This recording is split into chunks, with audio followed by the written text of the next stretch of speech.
What's up, y'all? DT2 Comics Chat here. I'm here with a guest today that I've been wanting to interview for a very long time. You are going to love meeting her. You're going to love what she has to say, and you will be the better after listening to this. I guarantee you. I wanted to introduce to you Miss Lilian Sue. Hello, Lilian. Hey David, how's it going? I'm good. I'm good. So glad to have you here. It's good to be here. Thanks for having me. Awesome. Awesome. So, first off, tell our audience a little bit more about yourself, who you are, a little bit about background. Sure, I am a PR coach and publicist, and what I do is I empower creative entrepreneurs to gain the confidence to learn how to harness the power of public relations, to get their stories out there to international audiences, build those powerful relationships in order to build trust and credibility with their audiences to help increase sales. So the way I do that is through one-on-one coaching where I work with entrepreneurs to kind of drill down to the bedrock of what it is that they're struggling with, both with their mindset and with their strategy. And I guide them on how to build that strong strategy to strengthen their mindsets in order to move forward the right way. And I also do campaigns where I work with them directly to build out each element of a campaign so that we're sending their stories out to the right people, the right podcasters, the right bloggers, the right reviewers, whoever it is, so that they can continue to build that trust with their audiences and leverage those media relationships to get fantastic, high quality content that's going to build credibility with their audiences and have their readers, their viewers, their listeners go, oh, I should check this guy out because he's been featured on so many of these platforms, these podcasts, and other websites that I trust. Awesome. Awesome. Now, we're going to dive into that. You said two key words. You said mindset and strategy. So, we're going to dive into that. But tell us some more about you personally, like where you're from, what you like, personal interests, and then we'll go into how you got into PR. Sure, yeah. Born and raised in Western Canada, first generation Chinese born Canadian. I have been a creative storyteller myself most of my life. I loved writing fiction growing up, wanted to become a novelist at the turn of the 21st century, about 20 years ago. So realized that I didn't want to be waiting around for traditional publishing or anything like that. So when I was in college, I thought, how can I parlay my love of storytelling into helping other entrepreneurs get their stories out there? So I built my business starting out in social media strategy and campaigns in that, and doing copywriting for websites, for print collateral, social media ads, that kind of thing, to help people get their stories out there. And as time went on, I know you said we'll cover the PR part, but as time went on, I had people asking me, was PR something I did? They said, I want to write a news release. Can you help me out with that? And I got tired of telling people no. So I thought, hey, I have this experience doing these other aspects of storytelling and marketing and writing and everything. Let's see if I can try this out. Let's see how I do. Let's see if I enjoy it. I cut my teeth interning and then subcontracting for a bunch of different PR agencies. And then I branched out on my own and started going, like, this is another way that I'm helping other people's stories get out there. And through that, through the clients I worked with and through my network that I was meeting online, on Instagram and on Twitter and everything, I rediscovered my love of writing fiction. So at the same time as I've been building my business on the professional side and helping people share their stories to global audiences professionally, I started writing fiction again.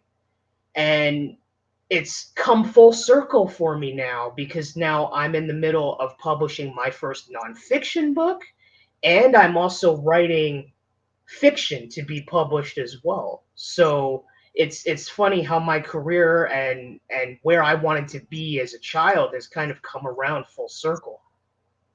That's awesome. A lot of people don't get that experience because you get to do both. You get to both create and help other people on their journey. That's incredible. Now, you mentioned mindset and strategy. Now, I will say this about creatives because I am one. We spend generally most of our time in our heads, and most of our energy has to do with working out the ideas, working out the things that are being birthed on the inside of you and figuring out how to get them out here. And so many times that doesn't always leave space for us to understand that that's good, and the kind of effort it takes to make that is incredible. But then you have to have some type of viable means to let people know about who you are and what you're doing. And I have discovered in my own life about how I really had to grow as a writer, and I really had to grow in all the things that I do to understand that. Because unfortunately, most of us think that once we birth something, it's just so wonderful, the world is going to fall over and beat a path to our door because it's just so great. And it doesn't work that way, especially when you now have what has long been a global market. So you said mindset and strategy. So what is it that you find most often in your line of work you have to deal with in terms of both mindset and strategy? One of the biggest mistakes I think a lot of creatives make in developing that story is that they feel like that story can always do the talking for them. That Hmm. once they put it out there, that's all people need to know about them. You know, you can read the book, watch the film, listen to the podcast, whatever it is people are putting out there, and then you will get to know me. I shouldn't have to, share anything else about it. And I think that's one of the biggest stumbling blocks is that in a world where, as you say, it's long been a global marketplace, what that means is that now more than ever, there are thousands of creators that are putting out similar projects to you in the same genre. So when you talk about getting out there and having your story take center stage, what people really want to know it isn't even so much about the story because they can pick it up and read it. They can listen to it, they can watch it.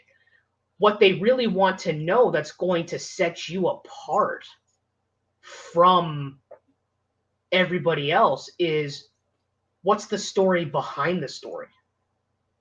Hmm. Who are you? What motivates you? What inspires you? And a lot of creatives I find, not only do they try to create a strategy without figuring out the mindset part of it, sometimes they don't even have a strategy. It's just, I'm going to post this at this time because I read somewhere that I should, or I'm going to post this at this time because it's better than my account staying empty. But there's no rhyme or reason to it, right? And when you choose to do that, what a lot of creatives don't understand is that whatever audience you have that's following you gets confused. No, It's no, like wait. How so? How did they get confused? That's interesting. How so? because there's no consistency to what you're doing when there's no strategy. And there can't be a strategy if your mindset isn't right. And what I mean by your mindset isn't right is a lot of the creatives that I've worked with over the years and I've spoken to have come to me and said things like, it feels like when I share something personal that I am trying to sell to strangers. That doesn't feel good. I don't want to be selling to strangers. I would rather just put my book out there and the link's right there. They can find it. That's it. End of story. And I say to them, Marketing and PR inherently is about building relationships and storytelling. So instead of looking at this as something external that you're feeling like you're forced to do and that you don't want to do because as a creative, you're not invested in the business part of it. What it is it's an extension of the story that you already know because you've lived it. You know exactly what inspired you to create this. You know exactly what inspired you to put these themes in it. You know exactly what your hopes are for the future impact you want this project to make. So you know all of that already. And it changing your mindset is about changing your perspective. Instead of looking at it as I'm selling to a bunch of strangers, it's about expanding on your community. Because believe it or not, all of those podcasters, those interviewers, reporters, writers out there, you all have common ground that you can build rapport on, build a relationship on. Like if you're writing comic books and you've developed an entirely new imprint, right? Because you wanted to increase the diversity that you haven't been seeing in that sector. Then when you start following that podcaster who's talking about exactly that same thing, you have an opportunity to engage with them on, who is your favorite superhero growing up? I noticed that, you've been posting a lot about BIPOC superheroes and why we need more of that. I myself have seen an increase in companies and imprints that are doing just that. Well, there are media folks out there that feel exactly the same way you do. So if you reach out to them and you engage with them on that common ground, that subject matter, what you're doing is building a real long lasting, powerful relationship. It's not a transactional thing anymore. It's a relationship that you're building so that when you do come to them and go, hey, the next issue of my comic book's coming out, you want to review it, you want, like, let's do an interview. That goes over a lot better than if you were just going to pitch them on, hey, can you interview me? Because then they're looking for content. You're putting out content. In that way, there is a match. But in order to make that match, you have to first change your perspective and embrace the fact that your project is a vehicle for people to get to know you. It is not the entirety of the story. Your own story as a creator should be celebrated as well. And when you are able to push past that fear, that anxiety, that imposter syndrome, that fear of being vulnerable and being judged in order to build that strategy and go, okay, I need to get in front of my people. And where am I going to find them? It all starts with mindset, that's how you build a strong strategy, and that's how you develop that consistency online, so that when you're posting about not just, buy my book or buy, watch my film all the time, but hey, check out this interview that I did with so and so, check out, this part of my story. Hey, this is why I was inspired to create this. Your audience starts to see that consistency from you. They see that consistency from you and they start to trust you. They start to share your content and go, this is great because so and so is not just talking about buy my stuff all the time. They're actually letting me see them. They're actually adding more value. They're actually willing to let me into their world. And as a result, I resonate with their story, and that's why I want to support them. Okay, I'm so glad we're recording this because everything you just said was gold. It was pure gold, and I'm going to go back and review it again because that hit me really squarely, and I learned a lot from just hearing what you're saying. Because I will say this: so many of us are introverts, and when you are introverted, it's kind of your natural way of being to kind of keep to yourself or function a certain way. And it's pretty much the only way that you know, because when you're introverted, you get your energy by being alone. You don't recharge by being in crowds, you recharge by being alone. But what you just said was of such great value about how it's not about a transaction. It's not about selling yourself to strangers. It's about building a relationship with people that you have common ground with. And like I said, so many of us spend most of our time working out the stories and thinking about the characters and thinking about, because that's the stuff we love to do. But what you're saying is so powerful and valuable. Now, let me ask you this: what would you say is the difference between a publicist and a marketer? A marketer can help you do a lot of aspects of promotion. So a marketer could help you manage your social media content, right? They're helping you brainstorm ideas on what you want to post and when you want to post it, and basically developing a calendar. A marketer could also help you on the email marketing side, developing newsletters, figuring out content, helping you manage, sending out promotions and things like that.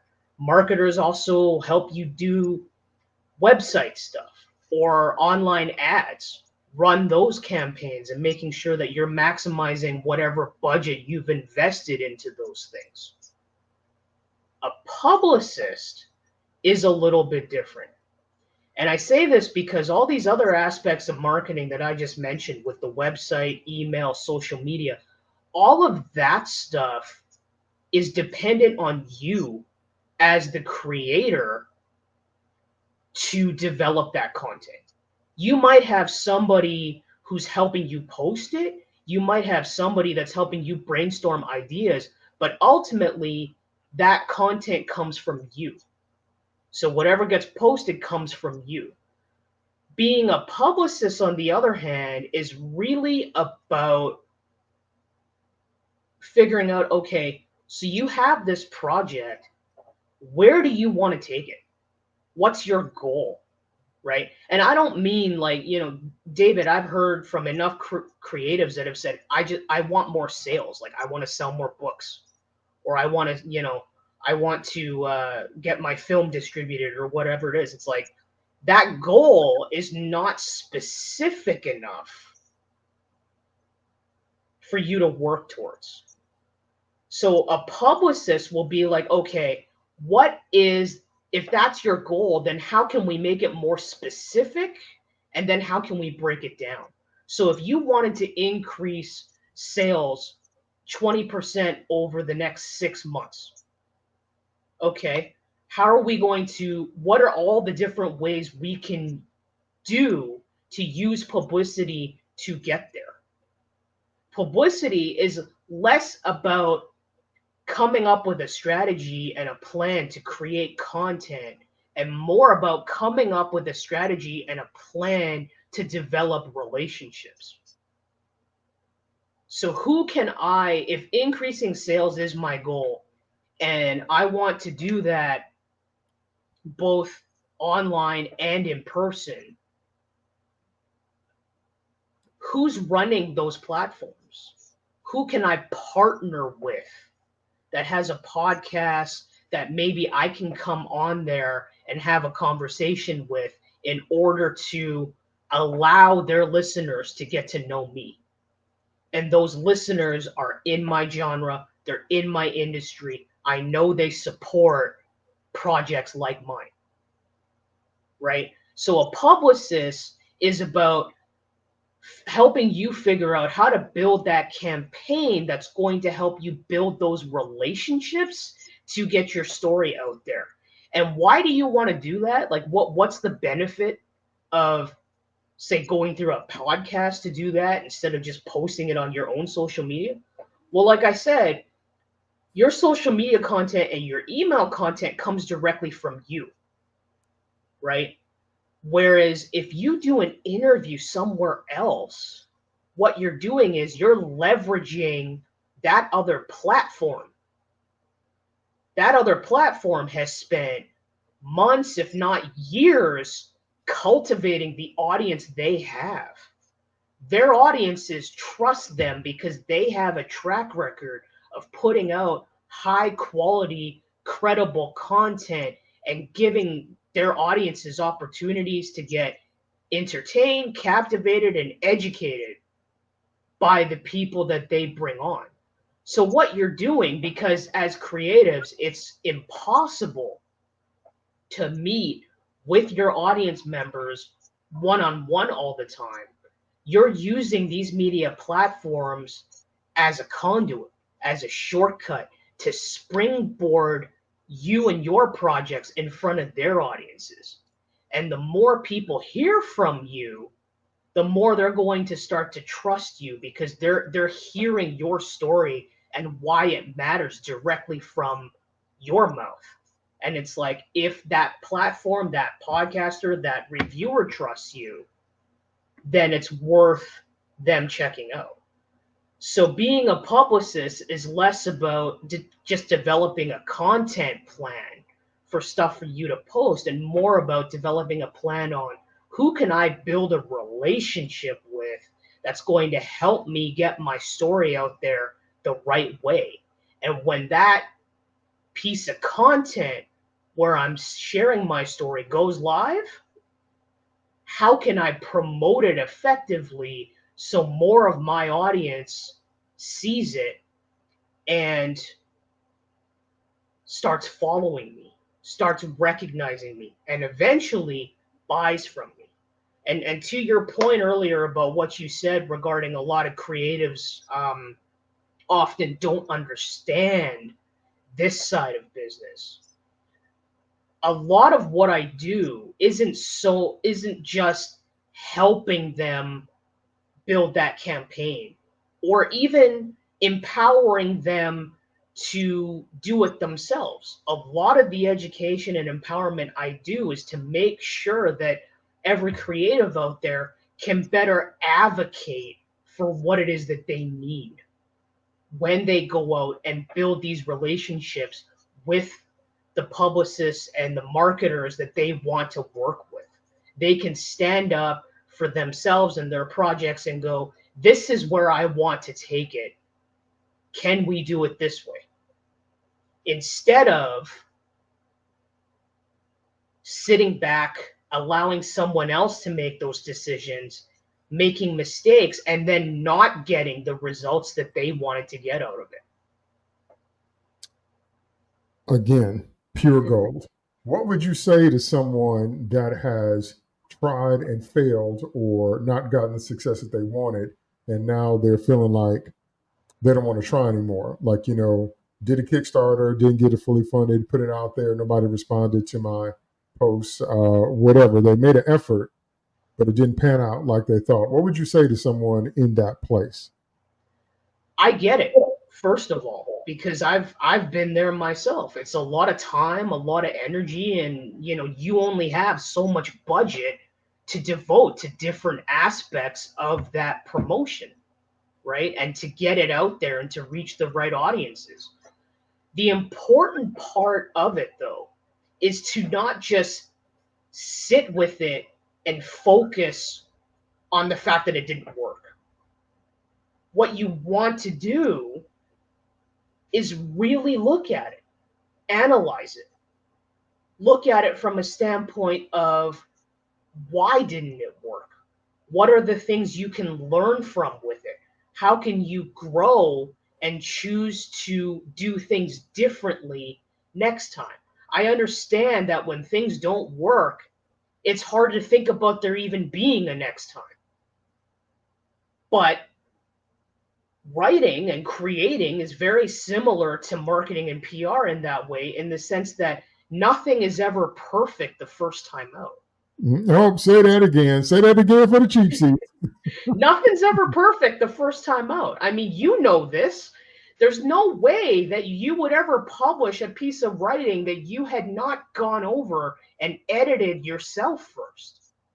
There's a reason why people say you don't publish your first draft.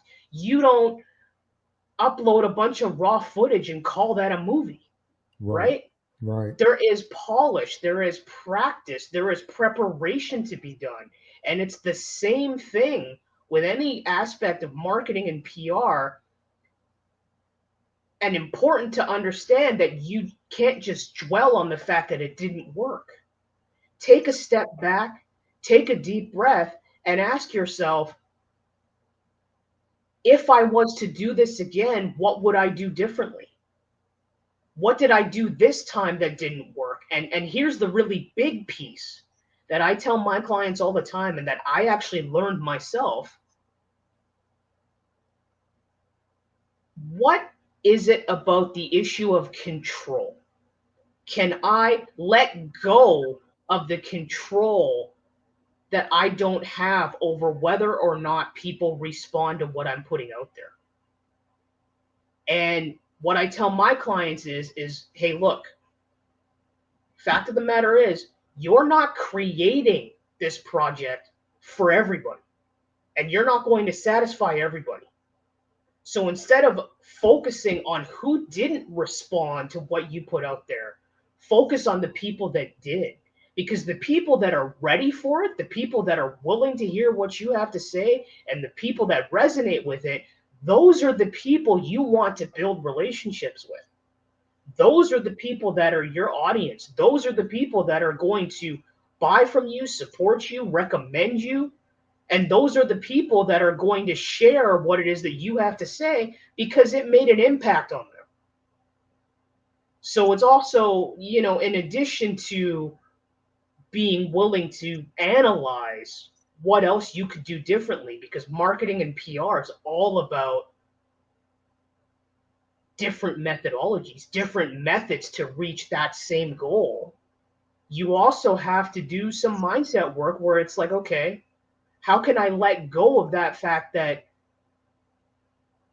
everybody didn't respond? How can I focus on the positive of, instead of who didn't respond, focus on who did and build those relationships because those are my people?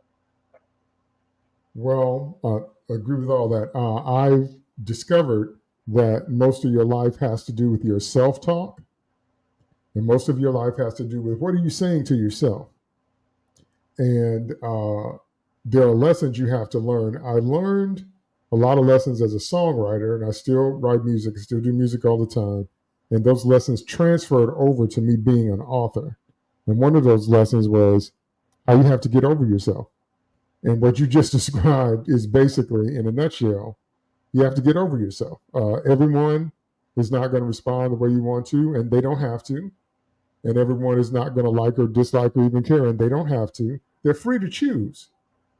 They're free to choose what you want. And like you said, it's about getting in front of voices and spaces that are already inclined to hear what you have to say because you have common ground. And so that's one thing that has really saved my sanity over the years once I developed it. Like, uh, I'm trying to say what I want to say and say it well. But it doesn't matter how well you say it, and it doesn't matter how well you present it. Not everybody is going to respond a certain way. And that has turned up in the last 10 years. Before 2015, that was only at a certain level in geek world. Like we understood that, but we had friendly banter, friendly conversations about it, and that's pretty much it. But now that has turned up to be a deciding factor for multinational corporations.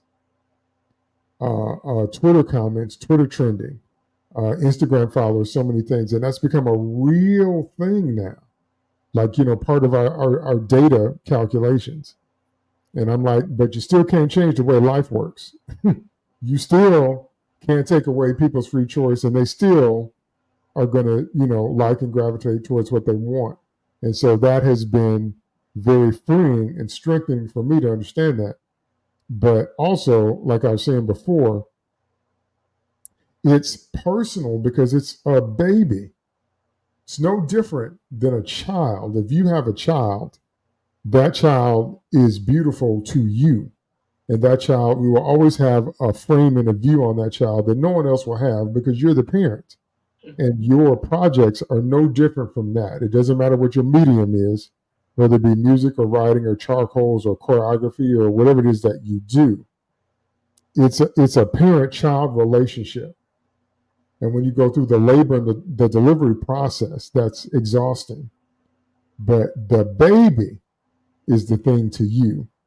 So what I had to learn was that the leap in my mind that I needed to make was to understand, just like I do with my own biological children, that no one will ever see them like I do. And I found that was one of the biggest hurdles in my mindset. And that no matter how well you put it together, some people are just going to, know what I mean? Yep. Because as you say, people have freedom of choice. Mm-hmm. And I think as creators, the other difficult thing, as you mentioned, being in your own head a lot, is that we are also consumers of creative works. Mm-hmm. Music, artwork, films, books, comic books, graphic novels, the list goes on. And when we choose to do that, we also have freedom of choice. So, as creators, I think sometimes what can also get in your own way in regards to mindset is that we forget that. Mm-hmm. Because if we look at it from a standpoint of, hey, we have choices to make as well, and there are certain stories and certain characters and certain themes that we gravitate towards and that resonate with us, why wouldn't our readers, our listeners, and our viewers do exactly the same thing? Right? Right. So it is also a mindset of putting yourself into the shoes, the minds, the ears, whatever you want to call it, of your audience and going, the central premise you want to answer for these people when they're online and they're listening to podcasts or they're reading articles or they're reading reviews or whatever is why does or should this project matter to them? Why should they care? And a lot of that has to do with your own story because all of us put pieces of ourselves into the stories we write, right? The characters, their actions, their behaviors, their backgrounds especially. So they want to know, it's like, why should this matter? It's like, I've seen this story before. I've seen, projects with these themes before. What makes yours different? And what makes yours different, and that is the superpower. I talk about the superpower that creatives need to unlock when it comes to PR is your story, your experiences, because that's what makes you different. That is the genesis of the ideas that get developed into your graphic novels, into your books, into your films, into your songs. And that is the essence that really is going to make people care about your project, and why it stands out there and why it'll make a difference in their lives. Absolutely correct. Okay, talk to me about your book. Do you have a copy of it handy? Hold it up so we can see it. This is you can see it. It's an author copy. Working on the pre-orders right now. So it's called The Powerful Publicity Prescription. Went with a little bit of alliteration, play on words, make it easy to remember. And I decided to write it because I had a lot of creative folks and fellow authors coming to me and saying, following you on social media is great. I get some fantastic strategies and tips and everything. What I don't have is a resource I can kind of flip through and kind Mm-hmm. of go through and sort of remind myself of the different aspects of it and everything. And I was thinking to myself, I've been in this line of work for a long time, over 10 years.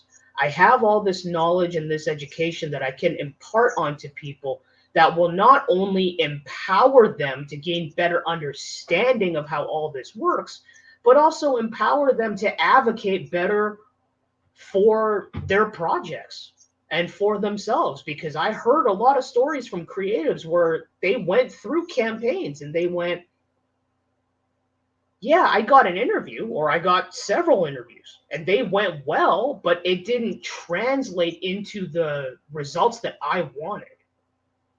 And it didn't do that because I didn't feel comfortable speaking up with the PR firm or the publicist in charge. And I just think that, I wanted to follow their lead.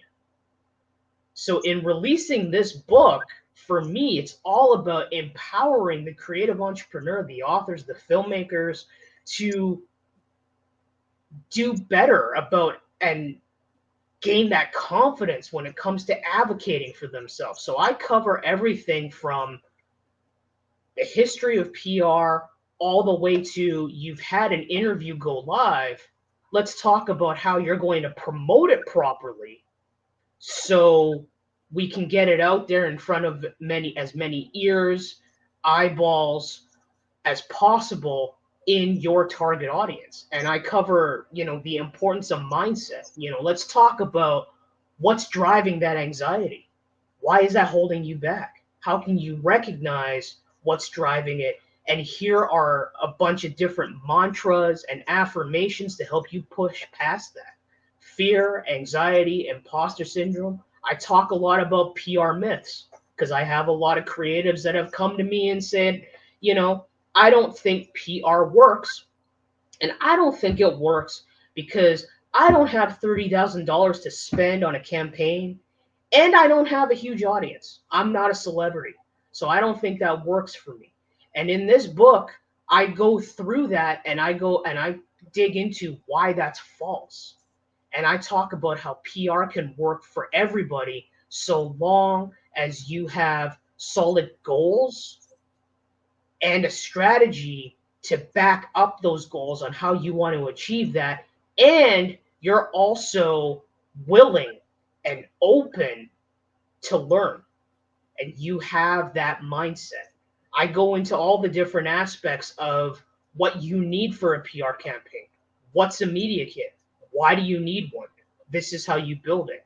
If you're sending an email to somebody to pitch for an interview or to pitch your book for a review, what are you going to tell them? What does that structure look like? And going into things like the differences between pitching a podcast versus pitching a magazine. I talk a lot about how to avoid a bad PR pitch. And even going into, you have an interview now. How are you going to prepare for that? How are you going to practice? When situations come up during that interview, how are you going to keep the conversation going? How are you going to deal with difficult questions? All of these different aspects to really make sure that creatives out there are as prepared as they can be and as confident as they can feel as they go into this new world, whether they're doing it themselves or they're working with somebody, but they can read this and have that better understanding and that confidence to go, hey, these are my goals. This is where I want to take my project. Can we focus on it this way?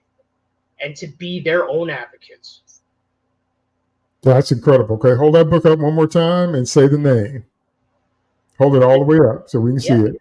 It's called The Powerful Publicity Prescription, and it's now available on pre-order. Folks can get it directly from me on my website. It's just in retrospect writingservices.com/book retailers, or they can send me a message on Twitter or follow me on Instagram, Lilian Sue, copywriter PR, all one word, and learn more about the book. Grab a copy, ask me questions.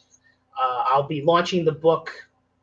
It'll be out June 25th, but they can get, a print copy from me through pre-order, or I have ebooks through a bunch of different retailers as well on that URL, which I can also send you as well. But this is a book that's going to really educate the creative entrepreneur about why PR matters, why it's powerful, and just more about the fact that when you build these powerful relationships, they can serve you and your projects for life. I have relationships with members of the media that I built 10 years ago, and we talk all the time about the common ground that we have, whether it's horror movies, whether it's geek culture, whether it's rock music, whatever it is, so that I know that if I'm working with somebody or I have a project, I can go to them and go, hey, do you have a spot to review this? Can I, send my client to you for an interview?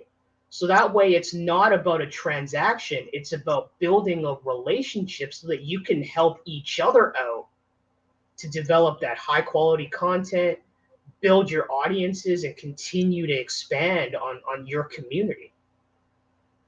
That's awesome. Okay, last question I'm going to ask you is number one, what's next for you? And number two, where can our audience find you? What's next for me is working on releasing this book, David. So I will be doing the launch. My plan is eventually to do both online and in person events for book signings and speaking as well, in order to really educate people about the world of PR and why it matters. I will also, down the road, be probably releasing a companion glossary and workbook as well with this book, because it's my goal for creatives not just to read it and put it aside. I want them to read it, start brainstorming, and actually take action on moving forward with this, jotting down some ideas so that if they choose to work with a publicist, they can actually go to them and go, I have an idea of where I want to take my book or my film or my album, but I need help getting there. So they have better understanding to build powerful relationships with the marketers that they work with as well.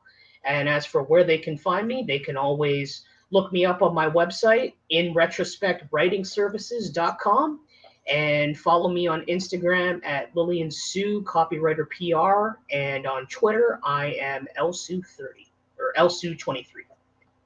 Lilian Sue with one L, right? Yes, yes. Okay. Well, I want you to know you have been very effective today. There's a storm in my brain going on right now that you have caused. So that's awesome. Thank you so much for being on the show. I really appreciate it. And I know that many, many members of my audience are going to benefit from hearing from you. So thank you again. I appreciate the opportunity, David. And anytime you have questions, I'm always here. Awesome.